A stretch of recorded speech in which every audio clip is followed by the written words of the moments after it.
All right. Okay. Welcome to the Opperman Report.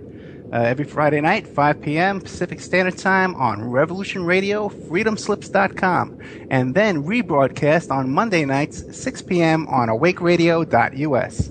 Oh, by the way, today's show is dedicated to Mackay, who's having his 8th birthday this week. He's going to be 8 years old. And I'm going to get your address, Mackay, and I'm going to be sending you an autographed copy of my book, How to Succeed as a Private Investigator. Maybe you can ruin your whole future by going into the PI business, okay? And make your whole life miserable for the rest of your life. Tonight we got a great big guest, one of our most popular guests that we've ever had, Dave McGowan, who's the author of Weird Scenes Inside the Canyon, okay? And he's also the author of some books, Programmed to Kill, Understanding the F Word, Derailing Democracy. He has a website called Center for an Informed America, which you could find at davesweb.cnhost.com. Before we get to Dave, I just want to, if you came on the show tonight, if you tuned in and you were looking for Russ Kyle, who runs the San Francisco Crime Tour, stay tuned in. Stay tuned in until next week, okay? Because I screwed up the booking, okay? It was all my fault. I totally screwed up.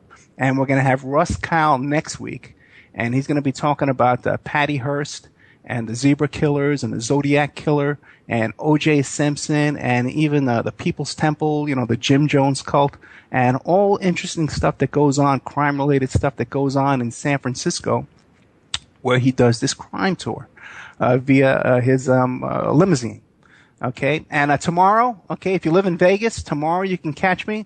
I'm going to be hosting and moderating the Nevada governor debate at Ricardo's Restaurant, 4930 West Flamingo Road, Las Vegas, Nevada, 89103. It's going to be from 2 o'clock to 4 o'clock, so you can come down and you can meet me and heckle the governor candidates and all that kind of stuff.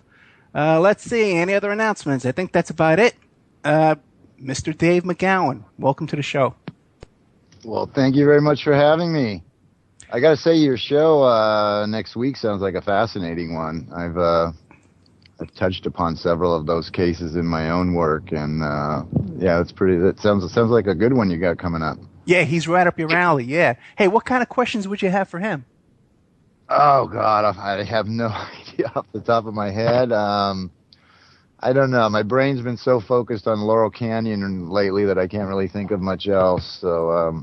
Yeah, I bet it has. Yeah, because I know that since the last time we talked, your book is finally published, and I know it's like bestseller. No? I don't know about that. I mean, I don't even know how that's determined. To be honest with you, I'm curious to know how. I mean, I don't even know how they like track sales of a book. Do you know how that's even? Oh, sounds like you went and got a publisher, huh? Yeah, they put you in the dark. Yeah, there's ways to track, sure. But hey, listen, if I'm saying it's a bestseller, people trust me. Okay, I'm a credible guy, so it's a bestseller, all right? But listen, tell us all about the book, not about the book itself. It's certainly off to a pretty good start. It's been very, very well received, well reviewed, by both the general public, by way of Amazon and a couple of online reviews. And so far, I got to say, it's been overwhelmingly positive. All the feedback I've gotten, the word of mouth, the posted reviews and stuff, it's all very, very encouraging. Whether it's a bestseller or not, that's a whole nother issue entirely. But it's been it's been very, very flattering and very gratifying to see that it's seems to be off to a really, really good start. And because I poured my heart and soul into this thing for like 7 years. So yeah, it's good to see that it seems to be doing well so far. Yeah, well, you're an incredibly popular guy, and I saw on your Facebook, on the Weird Scenes Inside the Canyon Facebook page, that you were going to autograph the books and send them out, right? I am, yeah. I've been doing direct sales, and so that's really the only way that I have as of now to monitor, how well it's selling in general. And I know that I've been doing pretty well with the direct sales, so. I assume that translates to relatively good overall sales, but only my publisher knows that, and they're not really filling me in right now. So I don't know. I have no idea. But yeah, the direct sales have been going good, and I've just been astonished by the reach that this book seems to have. You know, I mean, I knew that it had kind of taken on a life of its own on the internet and had really seemed to resonate with a lot of people. But it wasn't until I decided to put it out in book form that it really, and people started flocking onto Facebook and, demanding to know when the book was going to be released. And, I put up this Facebook page for it, and it had like, I don't know, 1,200 followers or something like that before the book was even released. All these people are liking, and I'm thinking, how can you like a book that you haven't even read yet? But, the reality is a lot of people are pretty familiar with the material from when it was online. So it's not, like a complete mystery what the book's about. But, yeah, it's been a very, very interesting experience to see, how well received it's been. And I mean, I've shipped out books, across the English speaking world, to probably most of the 50 states, as well as England and Ireland and Canada and Australia and New Zealand, and even places like Brazil and Germany and Spain, France, Italy, Sweden, Norway. Probably a couple others I'm leaving out. Quite a few in Norway, actually. I seem to have quite a few fans in Norway for some reason. But yeah, it's been kind of eye-opening to see just what kind of reach this thing developed when it was being developed as an online series. And so yeah, it's a fascinating topic, and I think it resonates true with a lot of people. I think when you take away the veil, and you start describing your theory about what was going on behind all the hippies and the music and the Weather Underground, all that kind of stuff, it rings true. I'll tell you this though, I have a link to your books up on my blog, the Opperman Report.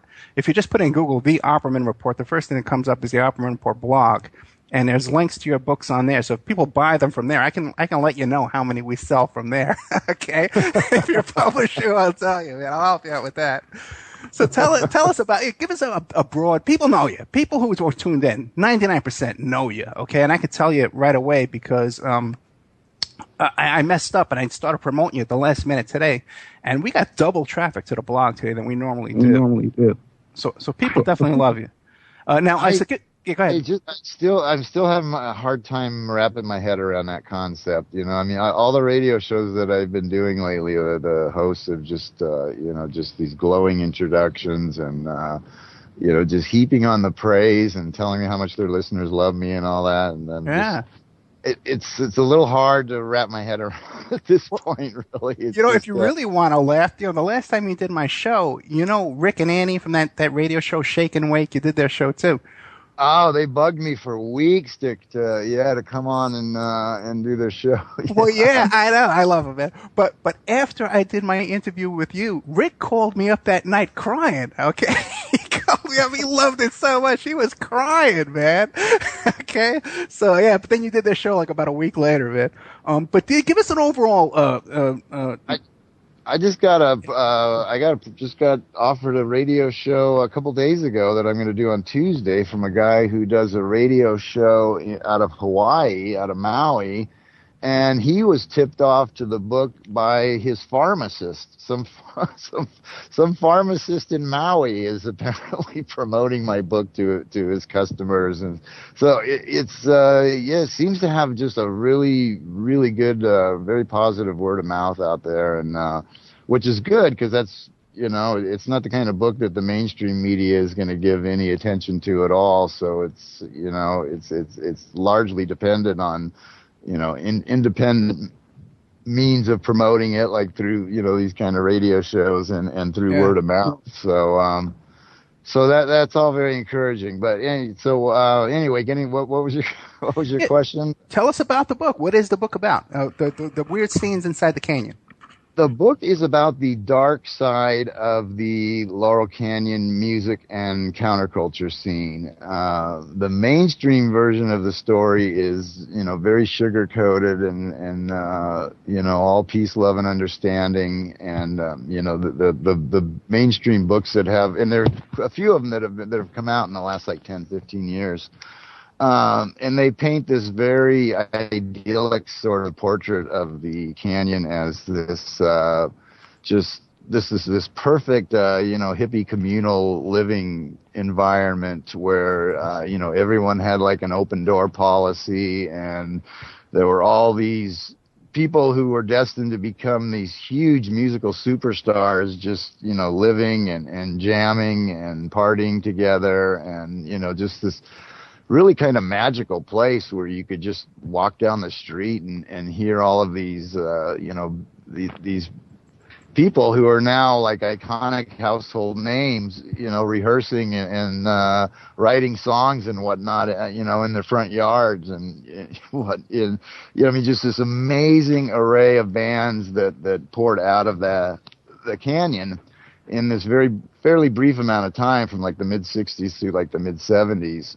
And so it's been painted in these very glowing colors of this, this ideal of, the sort of the '60s ideal of the peace, love, and understanding and environment, and that produced all of this music that's, still largely, part of a soundtrack to a lot of our lives. And so that's sort of the mainstream version, and the number of bands that came out of there was just mind-boggling. Beginning with like the Byrds and Buffalo Springfield and the Doors and Arthur Lee and Love and Frank Zappa and the Mothers of Invention and the Mamas and the Papas and the Turtles and Three Dog Night and the Beach Boys and a whole bunch of other ones that I'm sure I'm leaving out, continuing through like Crosby, Stills and Nash, and Young, the Eagles, and all these singer-songwriters like Jackson Browne and James Taylor and Carole King and Joni Mitchell and Judy Sill and Judy Collins and just on and on and on, just an amazing array of talent that poured out of this canyon in a very short amount of time.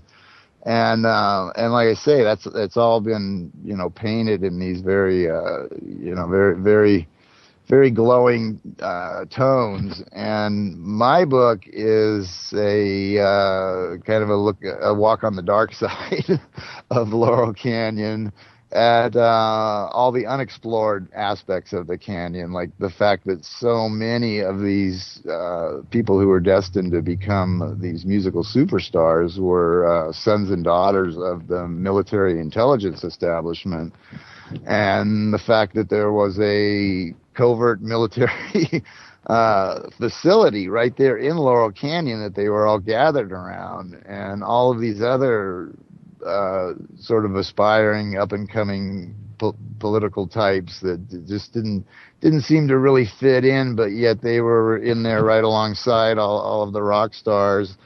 And then just all of the violence, all of the violent death, and just the sheer number of bodies that seemed to pile up in and around the canyon to, either murders or very, very suspicious deaths that occurred either in the canyon or to people directly connected to the canyon.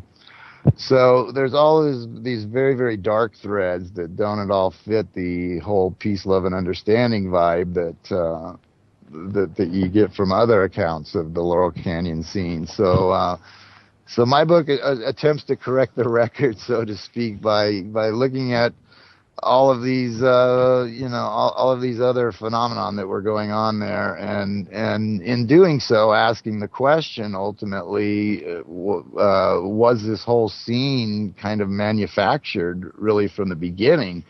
Because it wasn't just the music that flowed out of Laurel Canyon; it was really the birthplace of the whole '60s youth counterculture, the whole hippie flower child movement that a couple of years later became more closely associated with Haight-Ashbury up north, but which started out here. So So not only did all this music that sort of shaped a generation come out of there, but the whole sort of hippie culture, the hairstyles and the clothing and all just the attitudes and that whole thing really grew out of this one little isolated geographic area that happened to contain a covert military intelligence facility, and a lot of the people who were at the forefront of this musical revolution just happened to be the sons and daughters of a lot of military and military intelligence personnel.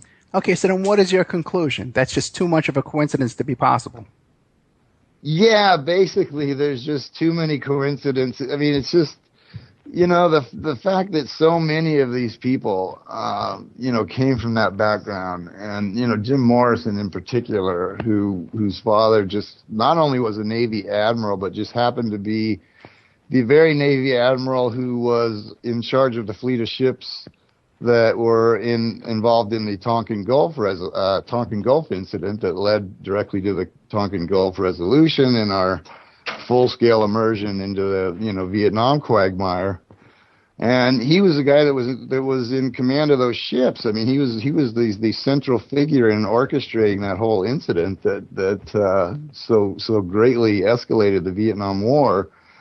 And almost simultaneously, here's the son emerging on the Laurel Canyon scene as this fully formed icon of the anti-war movement. And and there's just so many of these little curious things like that, and of course Morrison lied about his parents. He always said they were dead. Yeah, he told everybody that they were dead, and which was an immediate conversation killer, and which really shielded his father from being exposed for who he really was. For 45 years, in fact, it shielded him. And a lot of people have suggested, well, he said that because he felt that his father was dead to him. They were estranged. He had rejected his values. I said, well, then why didn't he say, my father is dead to me? He didn't say that. If he had said, my father is dead to me, then that would have signaled an estrangement and would have, of course, also, pretty much invited follow-up questions on why he was estranged from his dad. But he never said that. He said, my dad is dead, and he was taken at his word. And that was it. So there was never any, and so he successfully avoided throughout his life ever revealing, that his father was in fact the guy that had played a key role in orchestrating this whole thing, and that all the people around him were protesting against, So that was all very strange, and then there's the fact that in addition to, these people being from the same sort of background, some of them actually knew each other, had prior connections through various ways. Like Jim Morrison actually went to kindergarten with the woman Gail Sloatman, who would become Frank Zappa's wife. She was the daughter of a career, naval intelligence officers, came from a career naval family. And they actually knew each other, went to the same naval kindergarten and knew each other through, naval officers circles. 20 years before they surfaced in Laurel Canyon, and then 20 years later they show up in Laurel Canyon almost simultaneously. He as this, like I said, fully formed rock god, and she as the wife of another fully formed rock god, and they're both living in Laurel Canyon, blocks away from each other. And, you gotta wonder what are the odds of that these two people that just happen to know each other 20 years previously and are both from the same background, and they both just pop up out of nowhere in Laurel Canyon as key parts of the scene. And then, Frank Zappa's manager, who was this shadowy character by the name of Herb Cohen, was actually a cousin of Howard Kalin, who was the guy who fronted the Turtles, the lead singer for the Turtles, and he also lived right down the street in Laurel Canyon. So you have these three guys who were all like fronting these rock bands who not only all kind of came from the same background, but had like connections among them from well before they ever arrived in Laurel Canyon. So, you remember the last time you were on my show, I was telling you that I was having on Steve Hodel the next week. Yes, that's right. you blew me away because you told me about how his sister was connected up with who was it? One of the Mamas and the Papas kids? Michelle Phillips. Yeah. His sister Tamar Hodel. Michelle Phillips is long credited with being, she lost her own mother when she was very young and was being raised by a single father. And, this older gal, Tamar Hodel, kind of stepped in and took her under her wing. And from high school, I think she was in her fairly early teens. And this gal took her under her wing, and she's looked at her as sort of her surrogate mother ever since. Yeah, and just happens to be Steve Hodel's sister. Yeah, Steve Hodel arrested the dating game killer. Yeah, and Steve Hodel. Well, he investigated it. I don't know. Yeah, and she's the one who accused Hodel. And I don't know. Did he ever when he was on your show? Did he go? What did he talk? Was he ever talk about the Black Dahlia or? Oh yeah, we talked about everything. He was very open. We went on for 2 hours, And did he talk about his sister's trial when she accused her father back in like the? Yeah, we talked about all of that, and it's really interesting, that out of the whole family, the father was estranged. There's like 11 brothers and sisters. And at the father's death, he was estranged from everyone except for the son, who was a homicide detective. Oh, really? He had reconciled with the dad by the time he died? Oh, yeah. You got to listen to the interview, man. He was kind of like his dad's buddy. He was his dad was his hero. He was really impressed with his dad. Even till today, he comes off kind of like he's impressed with his dad. Tamar Hodel had reconciled with him at times and was estranged at times, but when she was just a young gal, she, a very sensational trial for the times. She accused not only her father, but various other very prominent people in her father's circle of friends, like film director John Huston and right. A couple other people of basically holding these parties and passing her around like a plaything, and it was very sensational allegations for the time, and there were witnesses. And also, too, there were witnesses who confessed, who made deals. But also, too, is that there was a swapping going on back and forth between John Huston and his wife, and Steve Hodel's father and his wife. They exchanged partners, in marriage. Oh, really? Oh, yeah. John Huston broke up with his wife. Steve Hodel's father hooked up with his wife. They got married, and vice versa. And then I think they switched back again. It's a really interesting story, man. There were all kinds of allegations about what was going on at these, big parties with very prominent people, and very, very, very sordid allegations of like ritualized behavior things going on and whatnot, and. Yeah, you know what? Yeah. We didn't get into that last time. I want to get into the Program to Kill book with you this time because we covered all this stuff pretty good last time. I'm gonna still we're gonna still talk about it to get the book out there. But what do you know about I think we talked about it. I touched on it a bit. The Process Church. We're getting asked questions from the chat room about connections to the Process Church out there in Laurel Canyon. What do you got? There definitely appeared to have been some. The Process arrived in L.A. around, I don't know, like 1968, I think, and they were pretty prominent for a while and very easily recognizable because they always wore like long capes, and they walked these big Alsatian dogs or whatever they were around, and they attracted a lot of attention. And of course, everybody has tried to distance themselves from them, but there have been published reports that they had connections to John Phillips, to Cass Elliot, to various other people on the scene at the time. Charlie Manson, of course, Beach Boys. Who was living with Dennis Wilson and very close and being recorded at Brian Wilson's studio and whatnot. And it was very, very much more integrated into the scene than anyone wants to admit. Beatles. What's that? The Beatles connection to the Process Church? The Beatles, I don't know. Probably, it's quite possible. The Rolling Stones, definitely. Well, Paul McCartney's girlfriend, that girl, Jennifer, the one who did the Rabbit Hole, Alice in Wonderland, the one who was the actress in Alice in Wonderland, her brother was a big shot in the Process Church. And then later on, he became the manager of, boy, my memory's going to be shot tonight. But anyway, let's just move on. But there's a lot of, you're agreeing that there was a lot of connections to the Process Church out there during all this. Do you know about anything about any contact between the Process Church when May Pang and John Lennon went out there for that period of time? Not specifically, no. No. Because they mentioned staying at Terry Melcher's house. Oh, really? Yeah, I'm going to have May Pang coming on at the end. Yeah.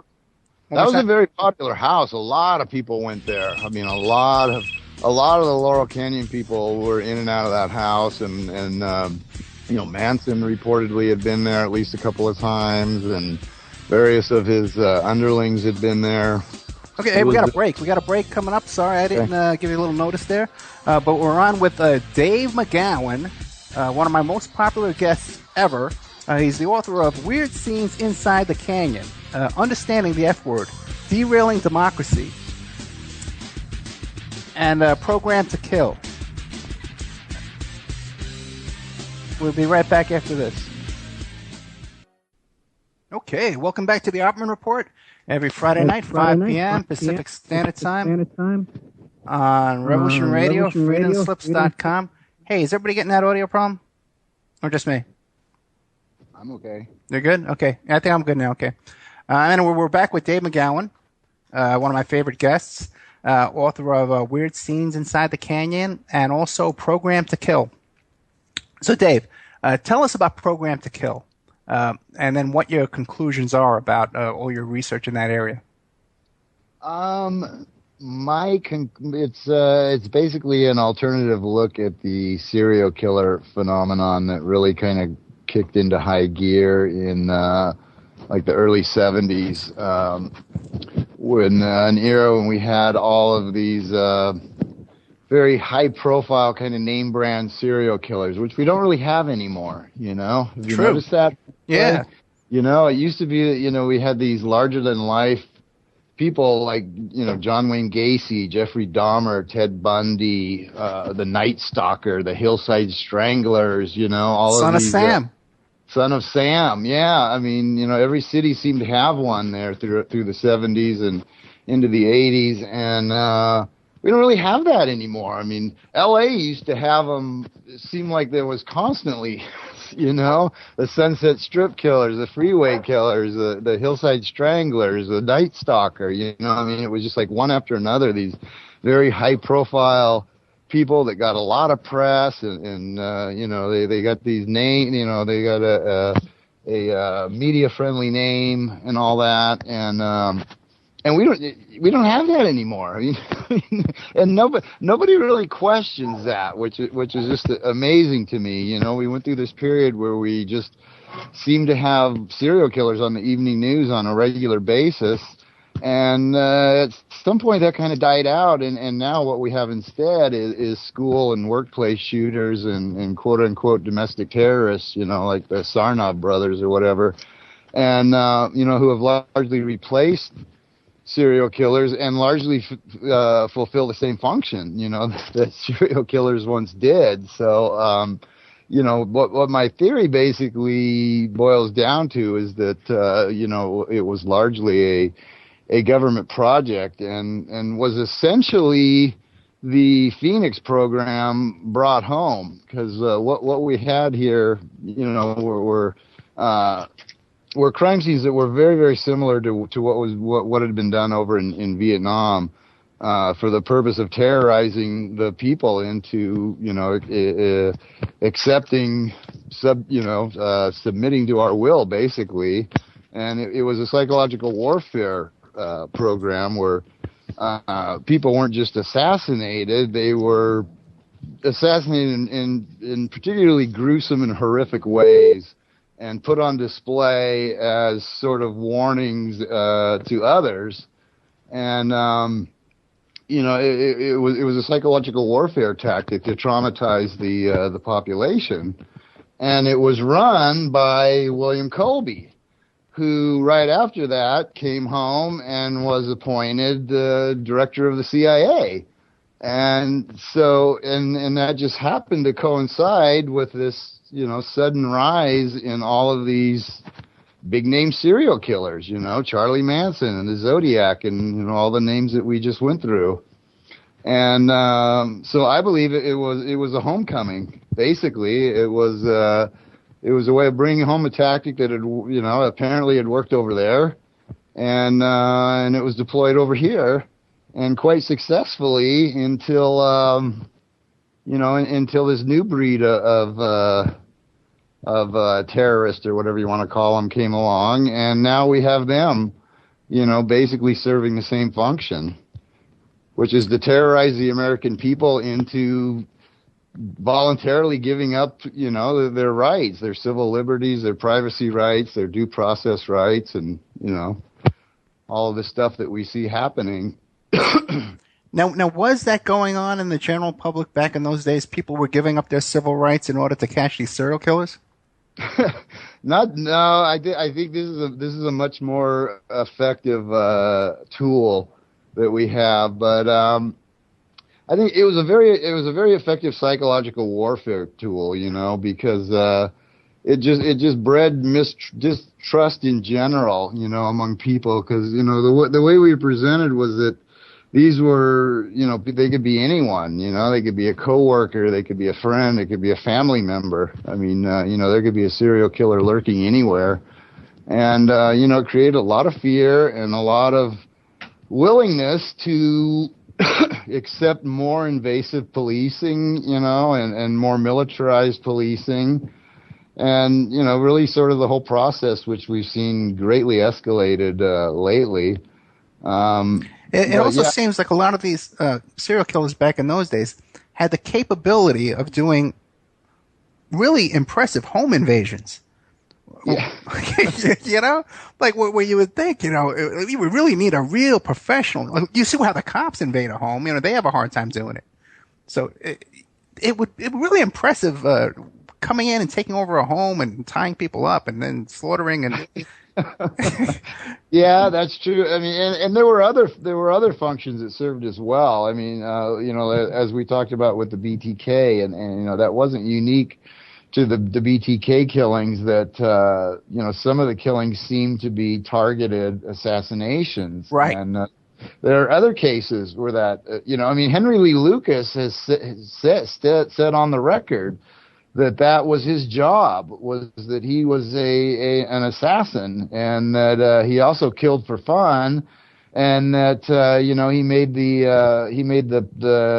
assigned jobs look just like the other ones, so that it just looked like another random, so it was a very effective means of hiding the motive of the killings that weren't random, that were in fact targeted assassinations, but they could be lumped in with other killings and made to look like it was just, completely random.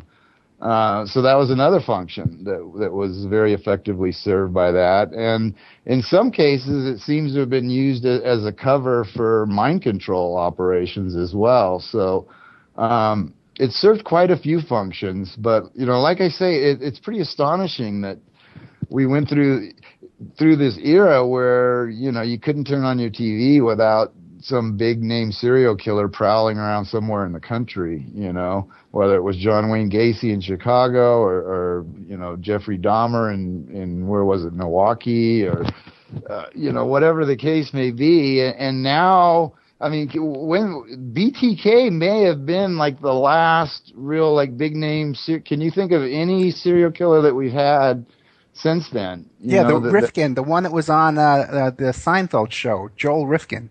And the only reason I can remember his name because he was on the show. They made a big joke about it. Well, it's funny because there are actually more serial killers on TV now. Yeah, right. I mean, you can't turn on the TV without seeing, a Hannibal or, The Following or Dexter or, I mean, we're now being presented with the serial killer as anti-hero, which is just bizarre, especially in the case of Dexter, but even to a lesser degree in like The Following and Hannibal. And I mean, there's just a whole slew of these shows now where the serial killer is kind of this criminal mastermind matching wits with the right. The detective, the hairy detective. It's the Silence of the Lambs model. And we're being presented more and more of these serial killers on TV as sort of the anti-hero of the show. And there's actually more serial killers in our entertainment than you read about actually out in the world now. And weirdly, nobody questions that. I mean, why does nobody question why we had through the 70s and 80s, we just had this whole slew of serial killers, and now you never hear about one.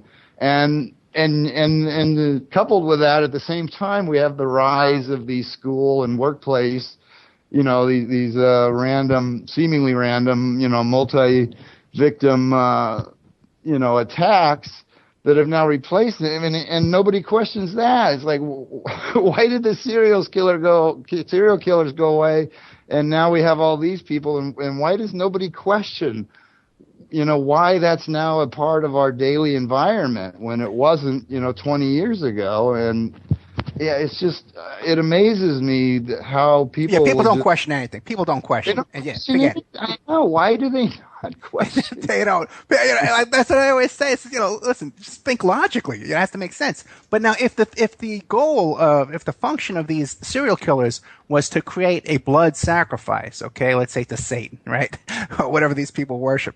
Now, wouldn't that same function be carried out by these school shootings, or do you subscribe to the theory that these school shootings are fake and false flags and crisis actors? The most recent ones, really, I mean, we seem to have undergone a fundamental change since Sandy Hook, and I unfortunately did not look very deeply into that when it happened because I was busy doing all the stuff that I had to do to convert my series of web posts into something resembling a book. And, I was obviously aware of it when it happened, but I really barely looked. I was just kind of looked up at the TV and, more of the same. Okay, well, it's kids this time, but other than that, it's just, And it wasn't until much, much later that I started hearing and seeing these, all this talk of crisis actors, which at first I thought was ridiculous. And then, but then after Boston and the Woolwich incident, I had to, definitely had to take a second look at what these people were saying. But prior to that, I never saw any evidence of that kind of fakery. And they seem to, basically, they're very ritualized kind of, that's certainly a component, to the extent that the victims are real. But anymore, it's getting harder and harder to determine what is real and what isn't. What's your take on it? Good question. I didn't investigate Sandy Hook that much either when I first came out, but when you watch some of the videos on YouTube, there's some very bizarre circumstances around that with obvious actors who are rehearsing and aerial photography of people just walking around in this big giant circle. Bizarre. It is really bizarre. Yeah, it's and the Boston bombing, okay. Again, on the one hand, you have people spotting all these actors and fake blood and all this and shenanigans going on for sure, and the suspects here. But on the other hand, you got FBI agents being thrown out of helicopters and people, witnesses being shot. So something's going on. And then you got that weird CIA guy, Russolin, who was the uncle of these boys. That's all just. I mean, the killing of the cop, was seriously suspicious. And they couldn't even keep the story straight on how that even happened, supposedly. The Sean Collier, or whatever his name was. Right. Supposedly gunned down in his car or something. And, I mean, there definitely seems to have been some witnesses silenced. The kid that the FBI shot in his own apartment, that was a little beyond dubious. I mean, that one is very hard not to look at that one as a summary execution, really. And, the uncle, the whole thing is just bizarre on so many levels, Yeah, disturbing, and then even that the finish line was like right out in front of some Masonic temple. Like how bad can you get?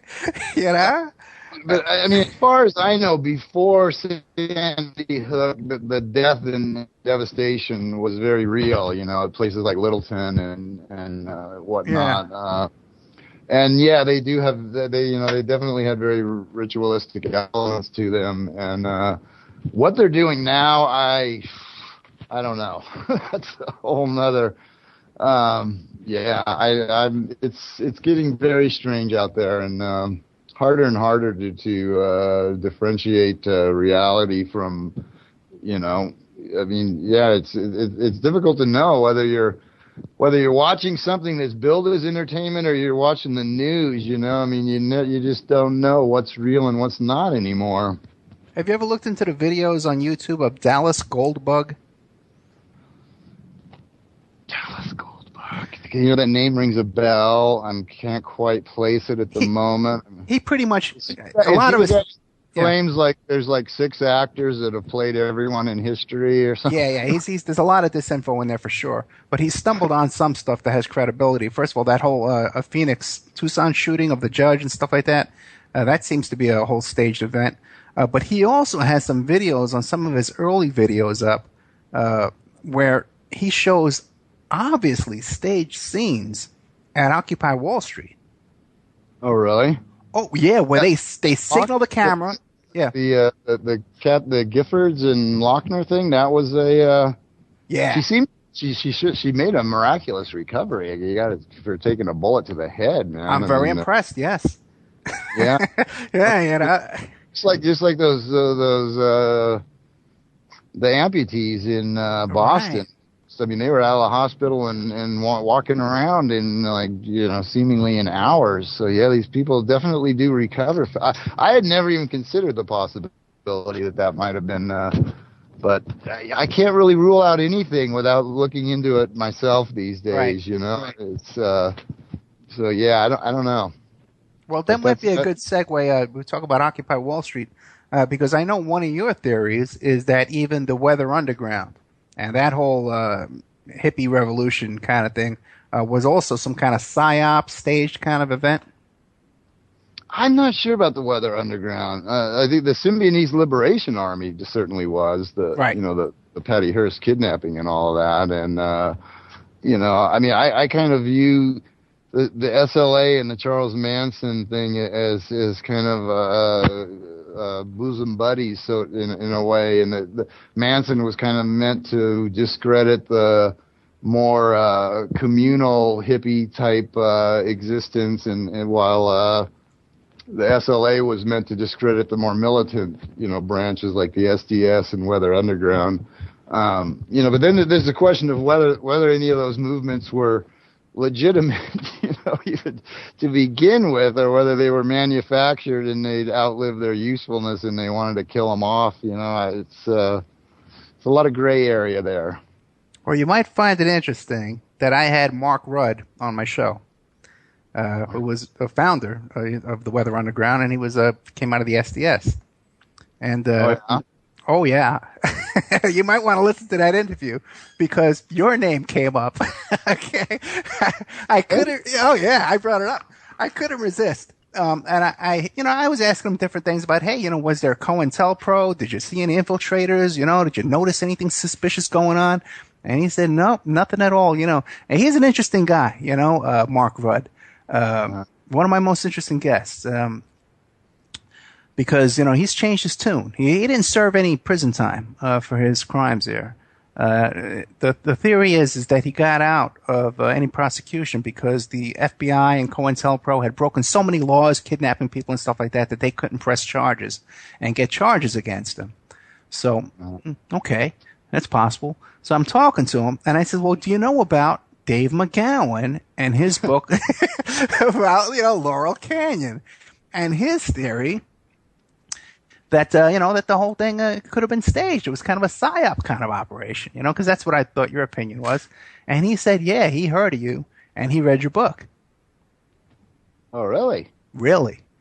Wow. And if you, yeah, I know, which is kind of, he's a smart guy. Yeah. No, I'm constantly learning that, people know about me that I would have had, had no inclination would have ever even heard of me, but apparently some people have that. Yeah. So well, I know the feeling, because when I was talking to Hank Harriman about coming on the show, he says, "Oh yeah, I've heard of you. I listened to your show." So it's kind of weird, man. Wow. But the interesting, go ahead. Something completely unrelated, but I'm just very curious because this is one case that I've been back and forth on a number of times over the years, and I'm sure you're probably familiar with it. But what do you think of the Jeffrey MacDonald case, the infamous Jeffrey MacDonald case? Yeah, I you know what? I'm back and forth on it because it's one of those cases, just like JFK and Charles Manson, where there's so many people into it and there's so much disinfo on both sides going back and forth that I know. It is. I mean, McDonald himself seems pretty shady, but then again, so does the guy who wrote the book that basically convicted him in the public mind. What was his name? Joe McGinnis, I think it was. Seriously sketchy character there. So, yeah, I don't. That's a weird one. I mean, that's. It seems like after every one of these events, they come out with a book, and so the official story, like with the Jonestown, Guyana, they come up with this made-for-TV movie right away, and that's the official story from then on. And that was McGinn. Yeah, Fatal Vision. Yeah, it was not only a huge best-selling book, but they almost immediately made it into like a movie of the week or something, didn't they? Yeah, right. Now, who was the lawyer in that? Was that Philly Bailey or or the other guy from the Stones? It was someone pretty high profile, but I couldn't tell you. I'd have to refresh my memory on that whole thing, but you're right. It's another one of those, and I thought about I probably will do a show on that, because I'm trying to do shows on all the big events. That was the same year. I mean, that was right after the Manson killings, and because basically he tried to portray it, according to McDonald's version of the story, that it was a Manson-esque band of hippies, that came in and did it, inspired by Manson, presumably. So that was very shortly after the Manson murders, wasn't it? Probably like in the early 70s. Yeah, it was right after. Yeah. But again, I think it was on a military base too, in a military housing. Yeah, I think, and it was. That's that adds a whole nother dimension to it. Yeah, it was at Fort in North Carolina, right? Fort Bragg in North Carolina or something like that, I think. Oh, that's interesting because now we got Fort Bragg. They're still doing shootings over there. They're doing the other kind now. Yeah, I could be wrong about it. It's been a long time since I looked into it, but I think that was where it happened. But anyway, that would be a good one to look into. Now, let me ask you a question too. Now, is it true that in Program to Kill, I don't want to mention the specific motorcycle gang, but that a nationwide motorcycle gang, very well known, that sort of weaves a thread through a lot of these murders as well? Not a huge amount. I mean, Charlie Manson was definitely connected to a lot of the motorcycle gangs of the late '60s. He had numerous connections, and Bay Area. Bay Area and in the LA area. Yeah. All right, we got a break coming up. We'll be right back after this with Dave McGowan, one of my favorite guests. Man, the guy is an encyclopedia of knowledge. Check out his book, Weird Scenes Inside the Canyon. You can get it on his website, which is one guy guy booing there. Okay, welcome back to the Opperman Report every Friday night, 5 p.m. Pacific Standard Time on Revolution Radio, freedomslips.com, listener-sponsored radio. If you like what you hear, visit freedomslips.com, click on the donate button to support the station. And we're rebroadcast every Monday night, 6 p.m. on awakeradio.us. Hey, I want to remind everybody about our new sponsor, Pacific West Bamboo, #1 source for timber construction and craft-grade bamboo poles. You need bamboo poles? Go to Pacific West Bamboo. They specialize in eco-friendly reclaimed wood products for the home and garden. Even the garage. Located in Portland, Oregon, servicing the Northwest for over 10 years. A new website to launch on Monday. They can be reached at 503-839-8126. That's 503-839-8126. Their Facebook page is Pacific West Bamboo, and you can email them at demroots@oppermail.com, and they ship nationwide, okay? And then we're here tonight with Dave McGowan, author of Weird Scene, Inside the Canyon, and Program to Kill. We've been talking about Program to Kill. We left off about the motorcycle gangs, but I got some other stuff I want to hit him with because I love everything he talks about. Dave. By the way, I've used bamboo flooring products. I mentioned that I'm a general contractor. That stuff is stuff wears like iron. Right. Stuff is tough. Very, it's very, very, and beautiful too. I mean, some of the, it's really nice looking stuff. But anyway, it's supposed to be good for the ecology too, which I believe. Yeah, it's doable. I mean, bamboo is basically a grass. I don't know if people realize that. Yeah, it's a grass. It's so you want to stop out global warming? Visit Pacific West Bamboo. Let me ask you a question, okay? Because we got to end global warming. We got to.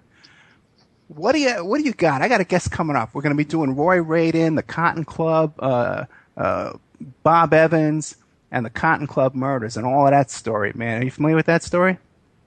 Yeah. You having Maury Terry on, or? Oh, man. Well, right now, you know what? Maury Terry, right now this weekend, I'll tell you what he's doing. He's down in New York City with a bunch of friends of mine, with Russ Dizdar and Jim Rothstein are down there, and Dale Griffiths from the West Memphis 3 case. He testified as a cult expert down there. And they're down in New York City right now. I was invited to go, but I couldn't make it. And they're visiting all the crime scenes and all the scenes of the occult activity down there in New York City. Maury Terry's taking them on a tour, a private tour.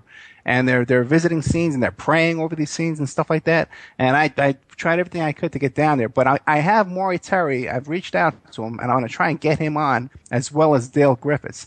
But I got I've heard he's a rather elusive guy these days. Yeah, after because he kind of got beat down after the Little Lisa Steinberg case. And Hedda Nussbaum, who walked away from that case without any charges at all, became a hero of domestic violence, while Joel Steinberg went to prison for a very short sentence, man, only about 20 years. But Maury Terry exposed that Little Lisa Steinberg was taken to Roy Radin's house. I'm not even familiar with that case, actually. It was a huge case in New York City where this little girl was beaten to death by Joel Steinberg, a bail bonds. No, he was a lawyer. In New York City, he was on coke and meth and stuff like that. And he beat Hedda Nussbaum. Her face was like hamburger meat. He beat her so bad. And she got away with everything. But in her diary, she admits to taking little Lisa Steinberg to that Process Church headquarters at Roy Radin's house at his mansion, where I had friends that went to parties at that mansion, so I know what went on over there. And they took pictures of her over there, and this was in her diary. Yeah, that's... He didn't cover that in Ultimate Evil, did he? I don't remember. No, but that's something later that was kind of the fallout from that, or he did. When this was in the news in New York City, he did all the talk shows, and he came out and said, "Hey guys, this is connected to my book Ultimate Evil and that same Process Church cult and Roy Radin's house because it was in Hedda Nussbaum's diary." Yeah, you got to look into that one. It's a powerful one, and I got all the. In fact, I VHS. I taped it when it was the trial was live. Huh. Yeah, that one just completely escaped my attention out here on the West Coast. It must not have gotten too much coverage at all out here. Well, the Cotton Club murder, though, that was on the West Coast. What do you got on that? The Cotton Club, I mean, basically what I know is what I've gotten primarily from Maury Terry's work, and that what was it, Menser, and yeah, I mean, I don't know really anything beyond what I've read there, and that it appeared to have been a hit. The Radin murder was a hit, carried out by Larry Flint's bodyguards, right? Right. who were connected to some limo company or something, and the guy that Terry originally referred to as Manson 2 or something, who was this guy Menser, who was connected to the Laurel Canyon scene. Apparently was one of the visitors to Cass Elliott's home, along with other, very shady characters, to say the least.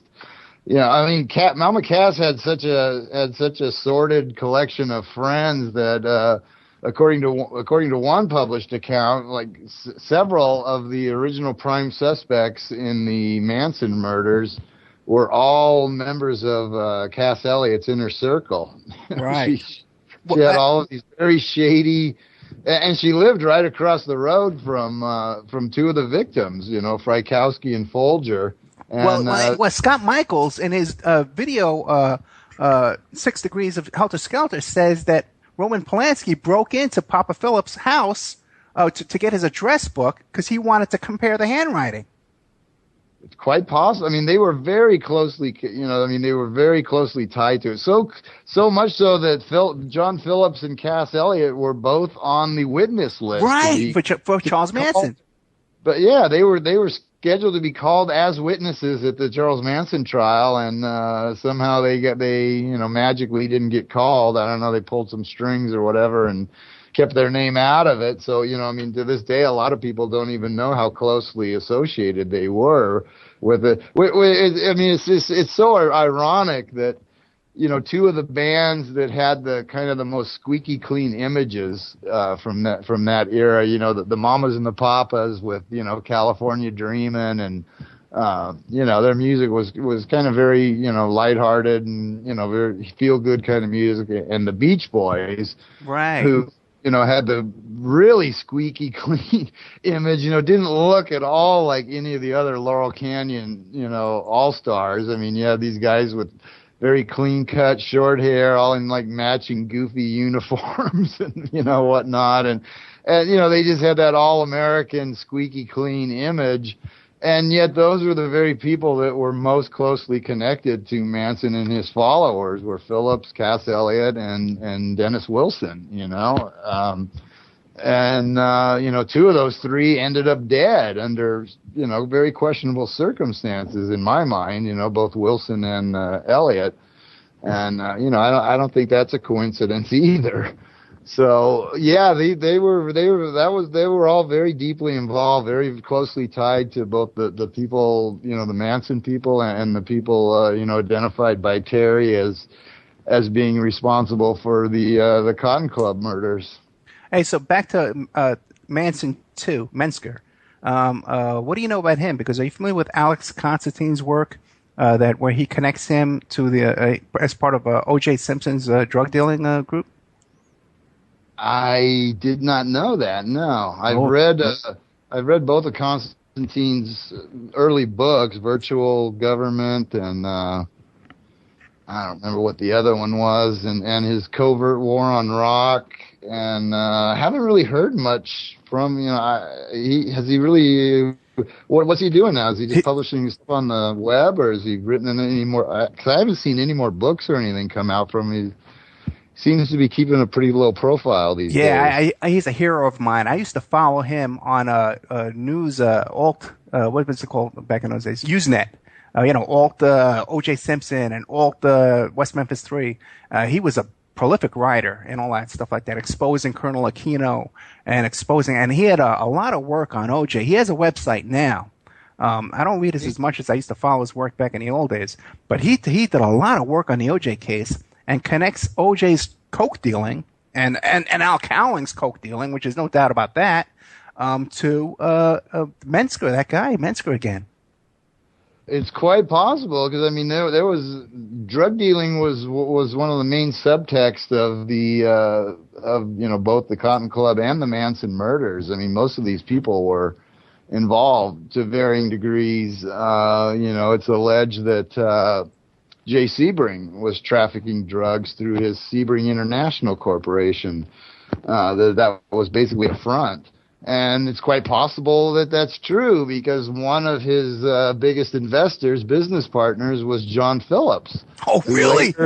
Who later acknowledged that he was running a wholesale narcotics trafficking operation and went to prison for it.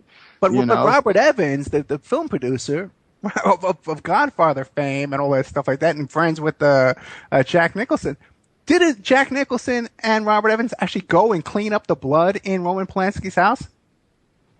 It's quite possible. I wouldn't doubt it. And Jack Nicholson was another Laurel Canyon character. To this day, he still, in fact, has his estate on Mulholland Drive, right off the northern mouth of Laurel Canyon. So, he was a part of that whole scene as well. He lived next door to Marlon Brando.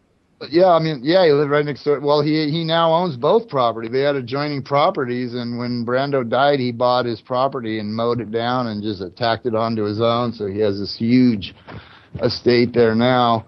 But oh wait, really? He mowed down Marlon Brando's house, and did he build another property over it? Shortly after Brando died, Nicholson acquired the property and bulldozed the house because he said it was derelict. He said it was a derelict structure. I'm like, really? One of the richest guys in the history of Hollywood was living in a derelict structure? Because meanwhile, that's a very interesting home in itself, where there was a murder in that home. Where there was a lot of weirdness in that home. That's where his daughter's fiance got gunned down, and then by Christian Brando, who was best buddies with Michael Jackson. Did you know that? And also was connected to Bonnie Lee Bakley, who got killed by, or maybe did or didn't get killed by Robert Blake. And so there's just all kinds of interwoven murders, connected to Brando on that house. Right. Yeah. The daughter, who was supposed to testify against Christian, but Marlon had her institutionalized in like Tahiti, and then she supposedly hung herself or something, and then Christian Brando ended up dead at a very young age as well. So there was just a whole string of weird murders connected to that property, and Nicholson decided to just bulldoze it. Yeah, the other Brando son was Michael Jackson's bodyguard for many, many years.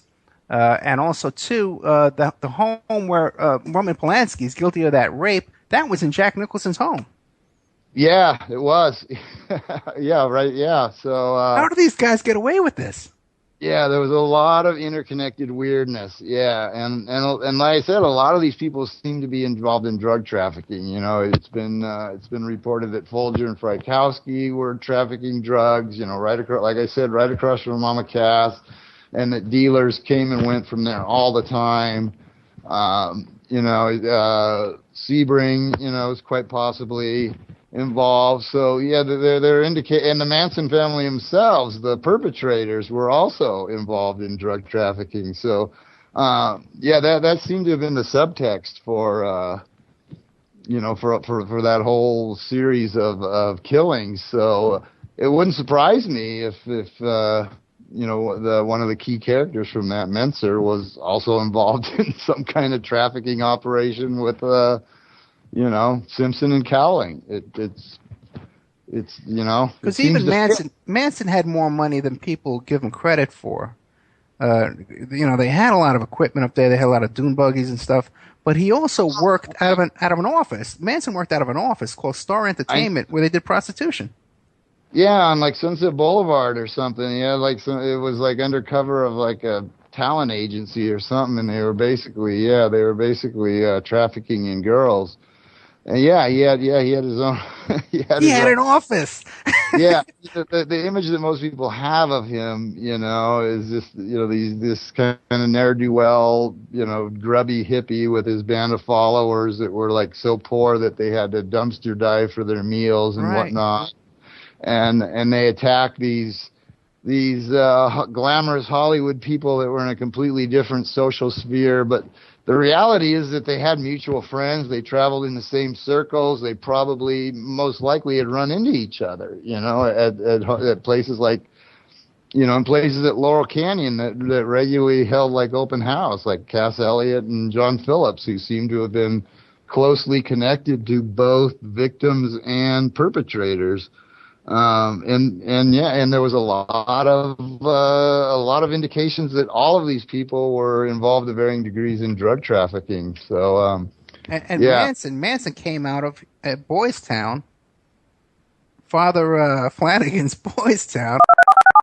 Author of Weird Scenes Inside the Canyon, our guest tonight. Our Skype went down and the internet went down, so we've lost Dave, and I don't think we're going to be able to get him back before the show is over.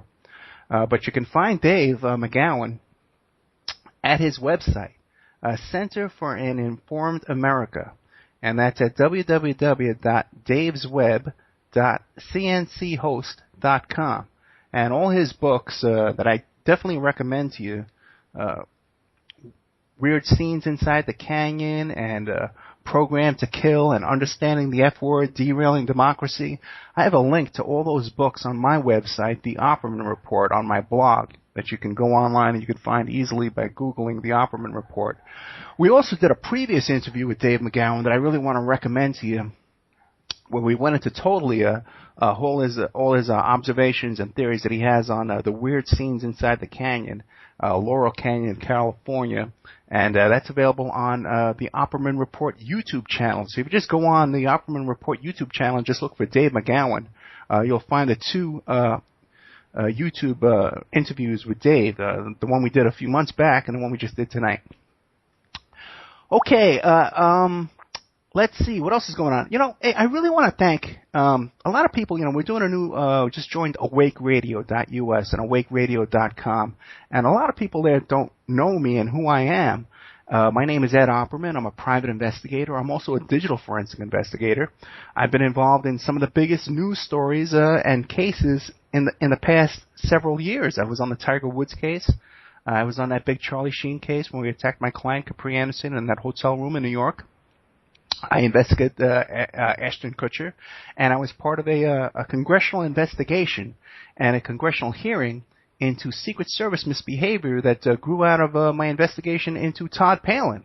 And Todd Palin's involvement with my client, Shirley Tripp, who was an escort. She was a massage therapist in Alaska, and she took 5 polygraphs that proved she was truthful when she said that she had a relationship, a sexual relationship with Todd Palin. And so that's who I am, and you can find me every Friday night, 5 p.m. on freedomslips.com, and you can also find me 6 p.m. on awakeradio.us. And I'm really happy to be here on Awake Radio on Monday nights. I'm really enjoying it so far. And one of the things is, too, is, because you keep hearing on my station breaks that, we're listener-sponsored, and that we have no corporate sponsorship, so please donate to the station. That's my other station, freedomslips.com, and they do need support. They're listener-sponsored, and they need donations. I'm sure Awake Radio does as well. But I also have my own personal sponsors that I bring on to help support the Opperman Report and the work we're trying to do here and the information we're trying to bring forward to you. Like, for instance, just this weekend, I was invited to go down to New York City by Maury Terry and Dale Griffiths and Russ Dizdar to go down and tour all these Son of Sam crime scenes and all the Process Church crime scenes and scenes of ritual activity down there that went on in New York City during the 70s during the Son of Sam case. And I've done a lot of work on this. I've interviewed Detective Jim Rothstein, who's now a mayor, and we discussed all the connections to the Process Church, to a lot of different cult activities and murders throughout the country, and this is something we're working to expose. And if the Opperman Report had sponsors, besides the few little sponsors we have now, we'd be able to go there to New York and do this kind of work and bring you great content. We can bring you more books and more videos and more radio shows about this kind of work that we're doing. So now, we got great sponsors. We got Pacific West Bamboo, And these are real people. This isn't a big, giant corporation. These are real people who listen to the show and support the show. And they're up there in Pacific Oregon, Portland, Oregon. And this is a company that's been around for 10 years. It's a real company. They're not selling you magic beans or diet tea or any kind of craziness. A lot of these shows you hear, storable food and all this kind of craziness that people are selling on these kind of shows. These are real, legitimate businesses, okay? So like Pacific West Bamboo, and you can reach them at 503-839-8126. And if you're interested in sponsoring and advertising on the Opperman Report, you get to come on the radio show live. You get to come on again Monday night. You go on our YouTube channel. You go on our blog, the Opperman Report. You get links on there. You go on my Facebook channel, so you get a lot of exposure for a little bit of money.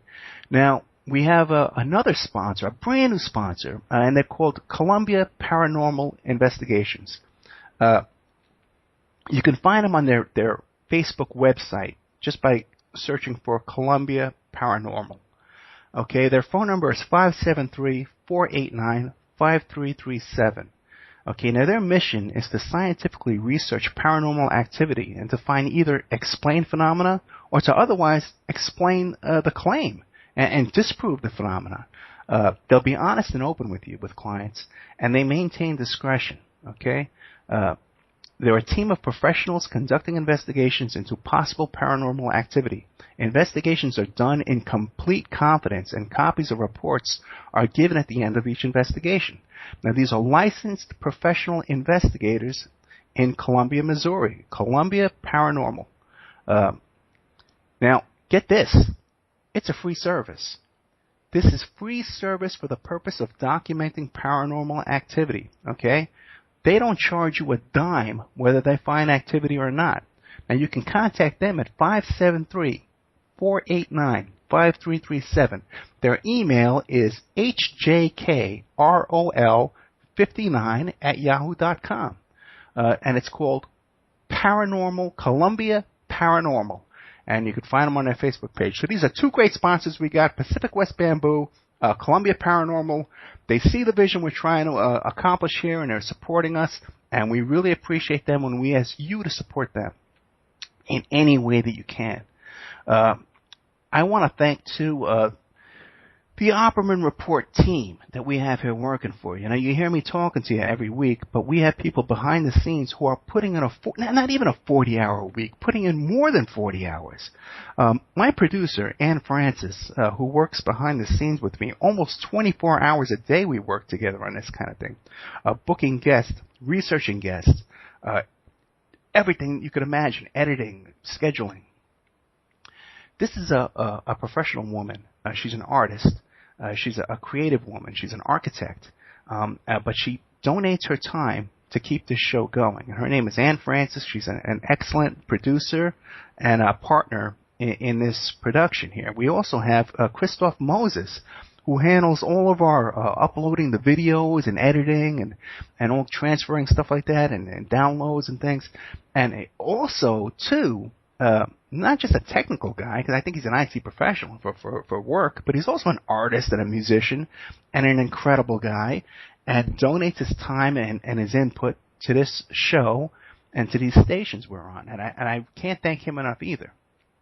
Then we got Keith Davis, who's an amazing guy. Now, Keith, K-I-F, because his parents were hippies. They named him after marijuana, slang Keith, But Keith is a street activist, man. This is a guy that you got to have a lot of respect. If people know my history, I was a street activist. I was a street protester. I'm kind of an old guy now. I try and do what I can. But Keith is still out there protesting. He goes to the city council in Portland, Oregon, and he goes before them and he shouts them down and he tells them, hey, we need to put a stop to pedophilia, to child abuse, to sexual molestation, to injustice. And if you go to my our Facebook page, the Ed Opperman Facebook page, you can find some videos that Keith has put up where he went to the Portland City Council and they actually edited out his comments and they blacked out the data that he had the transcript at the bottom of the so they actually took city council hearing minutes and meeting times, and they blacked him out of it when he was calling on the city council and calling them out on not supporting and not doing things to stand up for victims of sexual abuse. So those are the kind of guys we got working here for free for you, because we believe in what we're doing and we try and bring you good content. And I can't thank you enough. I want to, again, I can't tell you how much I thank Dave McGowan for coming on the show. You can find his books, his links to all his book on my my blog, the Opperman Report. I'm Ed Opperman for the Opperman Report. I'm signing out now. I hope you join us next week. We're on at 5 p.m. Pacific time on freedomslips.com, Studio A, and we're also on again on Monday night, 6 p.m. on awake.com, awake.us, and you can find us at either station there. We're going to be doing new content over at awake.us as well on Monday nights in the future, and I'm looking to even join some other networks and some other stations and doing some other new content during the middle of the week. So you won't be able to go a day without hearing my annoying voice. But thank you very much, guys. I love you. I love you, Ann. I love you, Keith. I love you, Christoph. You guys are the best. Our regular callers, guys like Chris Wallace and Bruce McDonald and Joshua Brookshire. You guys, man, I love your input every week. Thank you very much. Once again, Dave McGowan, you're a champ. You're number one. This is a guy I endorse 100%. You can check out his website, Center for an Informed America. God bless you all, and I'll talk to you next week.